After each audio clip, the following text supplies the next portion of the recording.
Cease fire, oil tankers, gold price, oil market, जंग बंदी, ये सारी चीजों में जो अमेरिका को आज झटका लगा है, ये पता तो चल ही गया था 2-3 दिन पहले सबको, लेकिन जो अब यूएस नेवी ने कंफर्म कर दिया है, अमेरिका का MQ-4C Triton drone Persian gulf में जो ईरान को हिट करने के लिए जा रहा था, जो रडार से गायब हो गया था, 238 मिलियन $, ये इतनी रकम है कि जिसमें 2 F-35 तैयारे आ जाते हैं।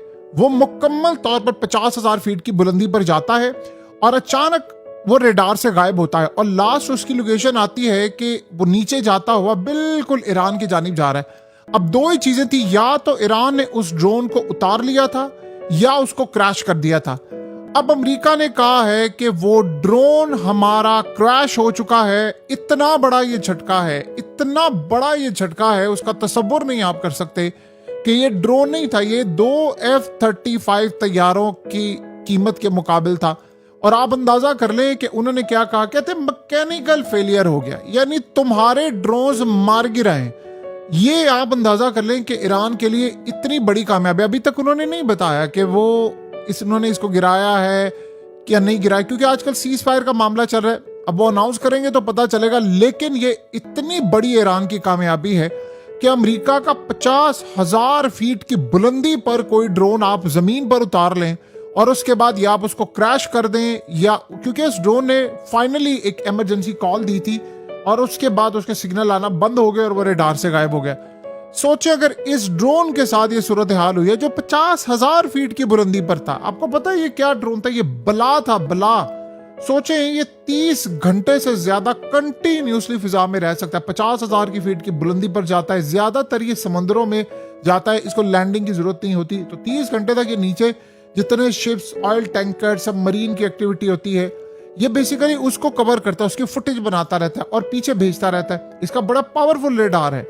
तो अब आप ये सोचें कि ये शिप की जो स्पीड होती है, लोकेशन है, नीचे जो कुछ भी ईरान ने स्ट्रेट ऑफ हॉर्मस में किया, ये असल में उसके लिए होता है। और ये स्ट्रेट ऑफ हॉर्मस में आया था और ये इतना बड़ा झटका है, इतना बड़ा झटका है, आप उसका तसव्वुर भी नहीं कर सकते कि कितना ज्यादा बड़ा झटका है। कोई समंदर, कोई वेदर जिस तरह का मर्जी हो, इस पर असरअंदाज नहीं होता। ईरान ने उस ड्रोन को गिरा दिया है और आप अंदाजा कर लें कि इस वक्त ट्रम्प के पैरों तले जमीन निकली है और उसने कहा है आकर फौरी तौर पर उसको ऐलान करना पड़ा। कहते जी के साथ जंग बस खत्म हो गई है, किसी भी वक्त ये ऐलान होने वाला है। मार्केट तो स्टेबल कर ली है उसने, स्टॉक मार्केट की प्राइसेस तो ऊपर जा रही हैं, तेल की कीमतें भी नीचे आ गई हैं, काफी हद तक नीचे आ गई हैं, $88 बैरल तक तेल की कीमतें आ चुकी। लेकिन गोल्ड की कीमतें जाहिर सी बात है वो फिर आउट ऑफ कंट्रोल होनी है।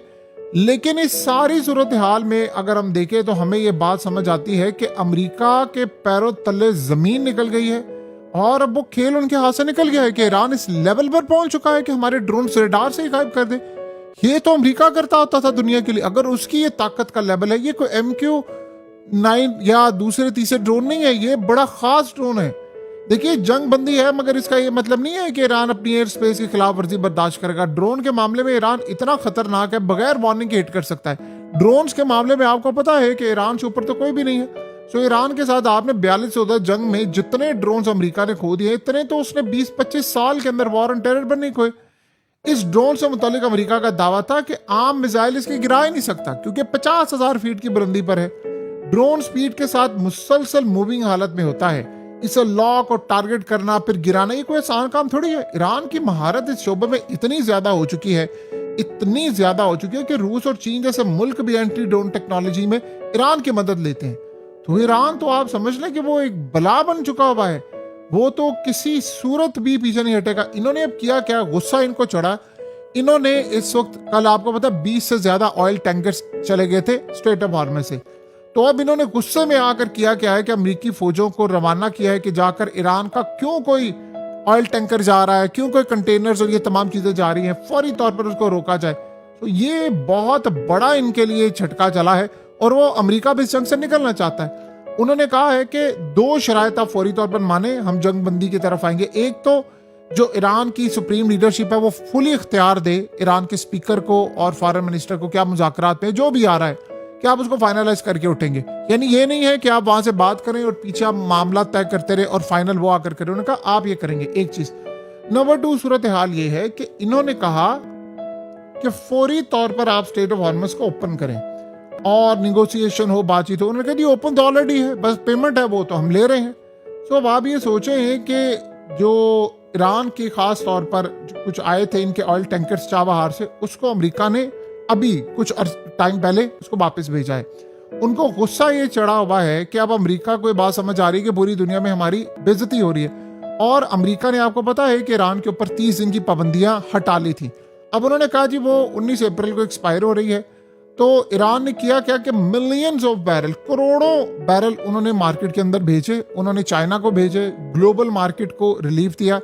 उस चक्कर में ईरान ने बड़ा पैसा कमा लिया। अब वो उनको गुस्सा ये चढ़ा हुआ है कि ईरान पैसा कमा गया। अब उन्होंने कहा जी हम इसको एक्सपायर करते हैं, और अल्टीमेटली रूस के साथ भी अब वो यही काम करने के लिए जा रहे हैं। अब इन्होंने कहा है कि चाइना को भी हम कह रहे हैं कि आपने ईरान से तेल नहीं लेना, तो अब वो ब्लॉक करने की कोशिश करें। आपको पता है चाइना ने इस वक्त किया क्या है, उन्होंने 1 अरब बैरल से ज्यादा इस वक्त स्टोर कर लिया हुआ है। ये बेवकूफ समझ रहे हैं कि जी वो चाइना ये करेगा। चाइना के पास 8-9 महीने का तेल ऑलरेडी स्टोर है, उनके पास कैपेसिटी है, और कई जगह पर उसके पास इतनी कैपेसिटी है कि वो इनको बताता भी नहीं है। सो अब अमेरिका की जो नेवल फोर्सेस है उन्होंने अब कोशिशें कर रहे हैं कि कल जो हुआ है 20 से ज्यादा शिप और ऑयल टैंकर्स गए, पूरी दुनिया में अमेरिका की बेइज्जती हो रही थी कि ये किस तरह की सुपर पावर है। यानी क्या मामला है कि इस सूरत हाल में आप मुकम्मल तौर पर बेजार हो चुके हैं, अब दुनिया में अपनी उजारादारी कायम करने में नाकाम रहे हैं। ये बहुत बड़ा अमेरिका के लिए झटका रहा है, बहुत ही बड़ा झटका है, इतना बड़ा झटका है कि अब उसको कोई मुंह लगाने को तैयार नहीं। अब अमेरिका इस जंग से निकलना चाहता है। देखिए इसराइल को उन्होंने इस वक्त मनाने की भरपूर कोशिश करें। इसराइल को कहा, इसराइल आगे से क्या कहता है, वो कहता है कि ठीक है अगर जंग बंदी करनी है तो फिर एक पॉइंट उसमें ऐड किया जाए, और वो है कि जी ईरान अपना यूरेनियम हैंड ओवर कर दे तो फिर जंग बंदी की तरफ हम कुछ जा सकते हैं। देखिए पहली बात तो ये है, इसराइल पर तो आप भरोसा नहीं कर सकते। ये तो आप अपने दिल और दिमाग में अच्छी तरह बिठा ले कि इसराइल ना तो भरोसा करने लायक है, ना आप उस पर कोई भरोसा कर सकते हैं। ये तो एक पॉइंट यानी है ही नहीं। लेकिन जो दूसरी सूरत हाल है कि पॉइंट जो सबसे ज्यादा अहम है वो ये है कि इसराइल इस पूरी जंगबंदी के बाद भी किसी भी वक्त स्ट्राइक कर सकता है। तो आप इसका क्या करेंगे? यानी आप ये सोचें कि जो अभी तक हालात समझ आ रहे हैं कि क्या इसराइल इस जंग को खत्म कर देगा, कैसे खत्म करेगा? यानी क्या आप उस पर भरोसा कर सकते हैं जिन्होंने सोचा कि अब दोबारा इस तरह का मौका मिलेगा? क्या दोबारा गल्फ कंट्रीज अमेरिका को अलाउ करेंगी? अब तो वो जाहिर सी बात अपने नए सिक्योरिटी पार्टनर्स की तरफ जा रहे हैं, तो क्या वो अमेरिका को अलाउ करेंगी कि आप ये काम करें?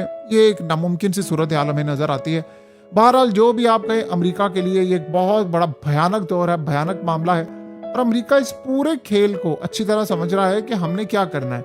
देखिए अब गल्फ कंट्रीज ये चाह रही हैं कि जल्द अज जल्द ये मामला क्लियर हो ताकि हम रिटर्न करें, नॉर्मलाइज करें चीजों को, वापस आए, ताकि हम इस सूरत हाल को बेहतर तरीके से हल कर सके। यानी अब बहुत हो गया तमाशा, कब तक हम ये बर्दाश्त करते रहेंगे, कब तक सहते रहेंगे, कब तक ये मामला चलते रहेंगे ऐसे? तो वो यहाँ से अब निकलना चाहते हैं। और देखिए सबसे बड़ी बात यह है कि निकलने के लिए उनके पास जो सूरत हाल बाकी है वो कुछ इस तरह से है कि अमेरिका को अब आपको जल्द अज जल्द यहाँ से निकालना है। चाइना इन हो रहा है, साउथ कोरिया ईरान से डील कर रहा है, ताइवान के लिए मसला पैदा हो गया, अमेरिका खुद परेशान है, चिप नहीं बन पा रही, उनकी टेक्नोलॉजी को फर्क पड़ रहा है। आपको पता है कि ईरान ट्रिलियंस ऑफ डॉलर्स की अमेरिका की कंपनीज को, टेस्ला को, इन सबको नुकसान पहुंचा रहा है, क्योंकि देखिए एलएनजी और हीलियम तो मिल नहीं पा रहा, चिप बन नहीं पा रही। चिप नहीं है तो कुछ भी नहीं है। फिर उसके बाद चिप का खाली मामला नहीं है, मैग्नेट भी चाइना नहीं दे रहा। अब चाइना को जिस चीज से रोकेंगे वो रिटेलिएट करेगा। अमेरिका को सारी चीजें, वो कह रहे हैं ना हम चाइना पर टैरिफ लगा दें, चाइना ने कहा आप करें, हम देखें हम आपके साथ करते क्या, रिटेलिएट करेंगे। अब तो चाइना जब इनको मैग्नेट देता है ना, ये जो रेयर अर्थ एलिमेंट्स होते हैं, उसका हिसाब किताब रखता है, कहता है बताओ कहाँ इस्तेमाल करें, किस मिसाइल में करने हैं, डिजाइन दो हमें, नहीं तो ना सही हमें बेचने जाओ, जो मर्जी कर लो, जो होता है कर लो। तो अमेरिका इस वक्त पैरालाइज हो चुका है। वरना आप बताएं कि सुपर पावर को अपना, यानी ये ड्रोन था, ये तो एक बड़ी तबाह कुन सूरत हाल है कि आपने इतना बड़ा ड्रोन आपने खो दिया है। ऐसा ड्रोन यानी जिसका कोई तस्वर भी ना कर पाए, आपने वो चीजें इस जंग में गवा दी। सोचो इस जंग में अमेरिका ने क्या कुछ नहीं खोया, ईरान ने क्या कुछ नहीं गिराया। सो आपको कहा था हकीकत टीवी ने एक बात, इस जंग में चाइना वो टेक्नोलॉजी इस्तेमाल करेगा जो आज से पहले आपने नहीं देखी। अभी तो ईरान ने सिर्फ इतना कहा है कि आने वाले दिनों में जो हम कुछ इस्तेमाल करेंगे अगर जंग दोबारा शुरू हुई, उसका तस्वुर भी नहीं कोई कर सकता।